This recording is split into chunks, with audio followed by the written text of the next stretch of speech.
कि मैं शस्त्र नहीं उठाऊंगा। अब बलराम जी समझे कि ये कृष्ण हथियार रखने को बावजूद भी ये महाभारत कराएगा, युद्ध कराकर ही छोड़ेगा वो। अब ये क्या किए, ये चले गए अपना भ्रमण करने के लिए देश, हाँ प्रभास क्षेत्र में ये अपना तीर्थ यात्रा करने चले।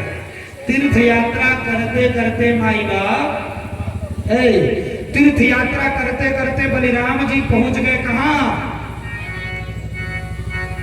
नैमिषारण्य में। नैमिषारण्य में सभी ऋषि बैठे थे और सूत जी भागवत मंच पर कथा कर रहे थे।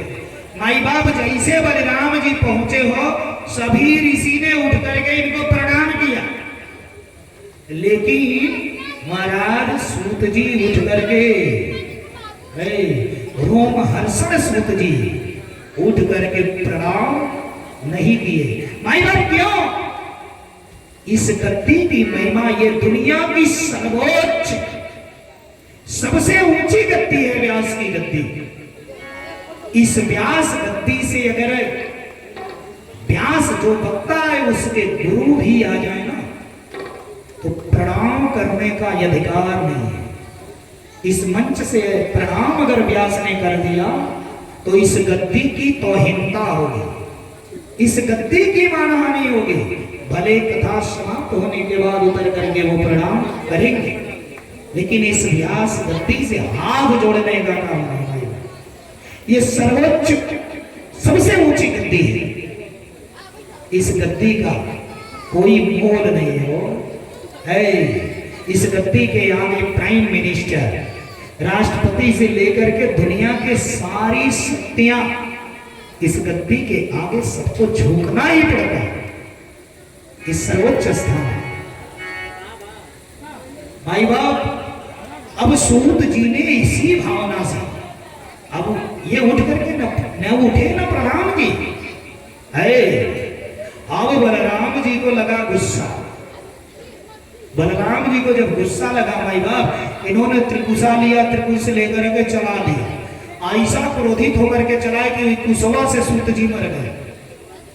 कुशवा जाए के धसा तो कुशवा भाला के समान काम किया हो और सूत जी मर गए। और जब सूत जी मरे महाराज तो ये थे ब्राह्मण, अब इनके शरीर से ब्रह्म हत्या का दोष भी को बलराम जी को चाह, इनको ब्रह्म हत्या लगा। सभी ऋषियों ने कहा अरे बलराम जी आपने बड़ा गलत कर दिया हो, मैंने बढ़ करके पितृ को बैठाया था पूजनीय बना करके इस सिंहासन पर, आपने ब्राह्मण का हत्या कर दिया और वध करने के बाद आपको बहुत बड़ा दोष लग गया और इस दोष से आपकी निवृत्ति नहीं हो सकती, इतना बड़ा दोष लग गया। बलराम जी को शराब हुआ भाई बाप। बलराम जी ने उन ऋषियों से कहा कि मेरे इस पाप का प्रायश्चित करने के लिए मुझे क्या करना होगा? माई बाप प्रायश्चित करने के लिए क्या करना होगा? इधर महाराज ऋषियों ने कहा देखिए पहले नंबर तो इस यज्ञ को पूर्ण कराना पड़ेगा। नंबर एक, जो भागवत बंद हो गया है बस मरे, इस कथा को पूर्ण कराना होगा। माई बाप अब इधर क्या होगा कि जिस स्थान यानी पिता के इस सिंहासन पे, पिता के गद्दी पर पुत्र को बैठने के अधिकार है। पिता में पुत्र का आत्मा बसता है। इस गद्दी पे अगर बैठ सकता है तो व्यास का लड़का ही, अन्यथा किसी को आदेश नहीं। महाराज अब इधर ऋषियों ने कहा कि मेरे यज्ञ में व्यवधान करता, जब जब हम लोग कोई धर्म कार्य करते हैं तो एक बलवल नाम का एक असुर है, राक्षस, जो हमारे किसी यज्ञ को होने नहीं देता है। बलराम जी ने कहा इसका कारण क्या है, क्यों ऐसा वो करता है, इसके पीछे कोई कारण होगा।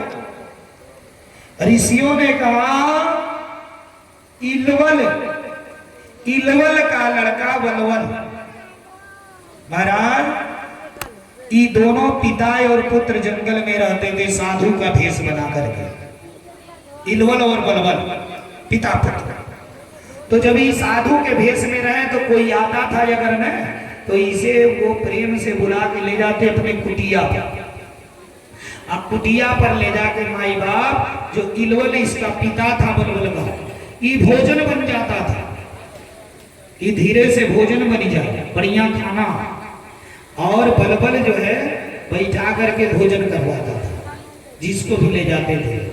अब जब भोजनिया कराए तो भोजनिया तो रहता था इलवल, अभी पेटवा में जा करके माई बाप उस मनुष्य के पेट में जब प्रविष्ट करता था तो पेट फाड़ के बाद में जब एक ही बार बलबल चिल्लाता था इलवल, तुरंत पेट फाड़ के वो निकलता था, दोनों मिलकर के उसे अपना आहार बना लेते थे उस मनुष्य को। इसी प्रकार संजोग से एक दिन ही सब पड़ गए अगस्त जी के चक्कर में। अगस्त जी आ रहे थे कि इलवल और बलबल दोनों साधु के भेष, अब इधर बलबल खोजता था सबको, इलवल वहां भोजन बन के कुटिया में पड़ा रहता था, अभी खोज के ले जाता था आहार। अब अगस्त जी को पाना से, अब अगस्त जी को बलबल लेकर के पहुंचा कहा कुटिया, और इलवल भोजन बना हुआ था। अब बलबल ने बैठा करके इलवल रूपी भोजन को अगस्त जी को खिलाया। अगस्त जी खाए, आज जैसे ही बलबल चिल्लाया इलवल, तैसे अगस्त जी बहुत जोर से अपनी पेटवा पर एक ही झापड़ मारे, इनके पेटवे में मर गया इलवल। इलवल इनके पेटवे में मर गया अगस्त जी। आज जब मर गया महाराज तो अब बलबल जो लड़का था इसको क्रोध हुआ, ये अब कहा कि मैं ऋषियों को पूजा पाठ करने नहीं दूंगा, किसी ऋषि को छोड़ूंगा। अब ये अकेले इतना उत्पात करता था ऋषियों से, इसको द्वेष हो। अब महाराज अब इधर बलराम जी से ऋषियों ने कहा उस बलबल से हम लोगों की रक्षा करवा दीजिए, वो हम लोगों के यज्ञ को नहीं होने देता, पूजा पाठ को नहीं होने देता। अब महाराज बलराम जी गए और इलवल इन्हें भी शिकार बनाना चाहा है। बलराम जी अपने हल को मंगाए और मूसल, हल से लीज के मूसल से इसको पूछ दिए, अब पूछ करके इसके सर को फोड़ दिए और फोड़ करके बलबल को मार दिए। बलबल को मारने के बाद महाराज बलराम जी तमाम तीर्थ किए, अपने पाप को दूर करने के लिए तमाम तीर्थ किए, भद्रिकाश्रम कहाँ कहाँ गंगा सागर इत्यादि कोई भी तीर्थ नहीं बचा, यहाँ तक कि 100 गायों को दान किए, गौदान किए, तमाम दान उपदान करते करते माई बाप अब ये पद यात्रा करते हुए मथुरा में आ रहे हैं। यहाँ क्या करते हैं द्वारिका। अब इधर द्वारिका पहुंचे, पता चला तो अब इंद्रप्रस्थ जा रहे हैं। इंद्रप्रस्थ जा रहे हैं तो इंद्रप्रस्थ में क्या देख रहे हैं युद्ध। इधर कन्हैया ने सब युद्ध करवा दिया था, सारा युद्ध समाप्त, केवल भीम और दुर्योधन का युद्ध बचा हुआ। महाराज व्याकुल था दुर्योधन, बेचैन था कि मेरी सारी सेना, मेरे सारे भाई, सारे कौरव मारे गए, मैं अकेला बचा हूं।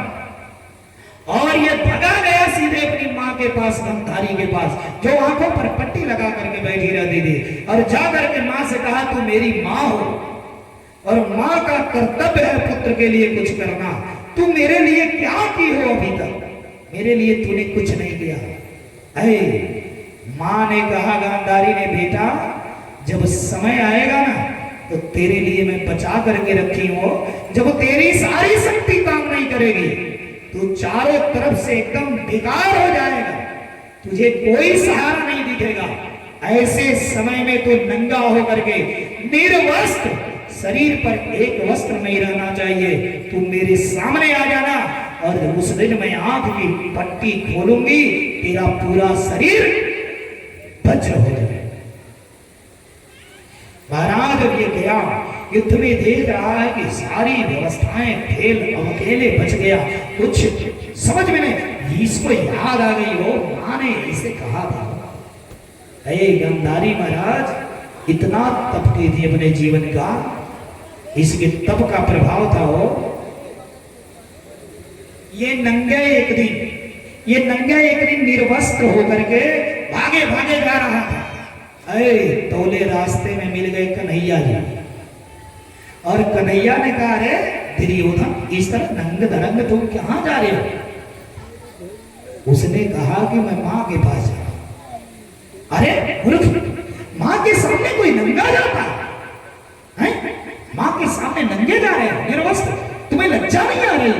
अरे कम से कम एक केले का पत्ता तो लगा होगा। भगवान ने एक केले का पत्ता दिया और महाराज वो अपने जंघे के पास यही केले का पत्ता लगा लिया और गया मां के पास और कहा, मां मैं संकट में हूं, मेरे अब आगे पीछे कोई बचा नहीं है, मेरा सारे सहारे टूट गए। अरे गंधारी ने तुरंत आंखों की पट्टी खुली माई बाप, और इनके आंख से इतनी जोत निकली तेज चमकती कि इसका शरीरिया में हो वज्र हो गया। लेकिन गंधारी ने देखा ये तो केले का पत्ता लगा लिया है। कही, अरे मूर्ख, तू मूर्ख ही रह गया।